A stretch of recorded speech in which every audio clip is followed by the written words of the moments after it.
एक राज्य में शासन करने वाला राजा दुनिया का सबसे शक्तिशाली शासक बनना चाहता था। एक दिन उसे दूर देश से आए एक भविष्यवक्ता के बारे में पता चला। वो उनसे मिलने पहुंचा और उन्हें अपनी इच्छा बताते हुए निवेदन किया। महात्मा, मुझे कोई ऐसा उपाय बताएं जिससे मैं पूरी दुनिया का सबसे शक्तिशाली राजा बन सकूं। भविष्यवक्ता ने सामने जाते हुए एक रास्ते की ओर इशारा किया और बोले, राजन, सामने जो रास्ता देख रहे हो, इस पर चलते जाओ। 10 किलोमीटर की दूरी तय करने पर तुम्हें एक पेड़ दिखाई देगा। उस पेड़ पर चमत्कारी फल लगते हैं। तुम उस पेड़ से एक फल तोड़कर खा लेना, तुम्हारी शक्ति 100 गुना बढ़ जाएगी। राजा बिना समय व्यर्थ किए उस पेड़ की तलाश में निकलने के लिए तैयार हो गया, लेकिन उसके जाने के पहले भविष्यवक्ता ने उसे चेताया। राजन, एक बात ध्यान में रखना, जब तुम इस रास्ते पर आगे बढ़ोगे तो तुम्हारा सामना 1 फीट ऊंचे एक राक्षस से होगा। तुम उसे मार देना, तभी आगे बढ़ना, अन्यथा वह तुम्हारा आगे बढ़ना और पेड़ से फल तोड़ना मुश्किल कर देगा। राजा ने हामी भरी और भविष्यवक्ता से आज्ञा लेकर उनके बताए रास्ते पर चलने लगा।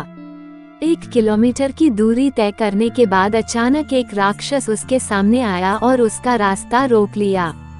उसकी ऊंचाई 1 फीट थी। वह राजा को ललकारते हुए बोला, तुझ में हिम्मत है तो मुझे मारकर आगे बढ़। चल हट मेरे रास्ते से। राजा ने देखा कि राक्षस कद काठी में बहुत छोटा है। उसने सोचा कि इतने छोटे से राक्षस को मारने में अपना समय और ऊर्जा क्यों व्यर्थ करूं। वो उसे धकेलकर बिना मारे ही आगे बढ़ गया। आगे बढ़ते बढ़ते हर 1 किलोमीटर पर वह राक्षस राजा के सामने लगा और हर बार उसकी ऊंचाई 1 फीट बड़ी हुई होती। राजा हर बार उसे मारे बिना आगे बढ़ता जाता। जब राजा भविष्यवक्ता द्वारा बताए पेड़ के पास पहुंचा तो राक्षस फिर से सामने आ गया। इस बार वह 10 फीट का विशालकाय राक्षस था। जब उसने राजा को फल तोड़ने से रोक दिया, तब राजा को भविष्यवक्ता की चेतावनी याद आई कि राक्षस को मार देना, अन्यथा वह तुम्हें फल तोड़ने नहीं देगा। अब राजा के पास युद्ध के अतिरिक्त कोई चारा नहीं था। दोनों में भयंकर युद्ध हुआ।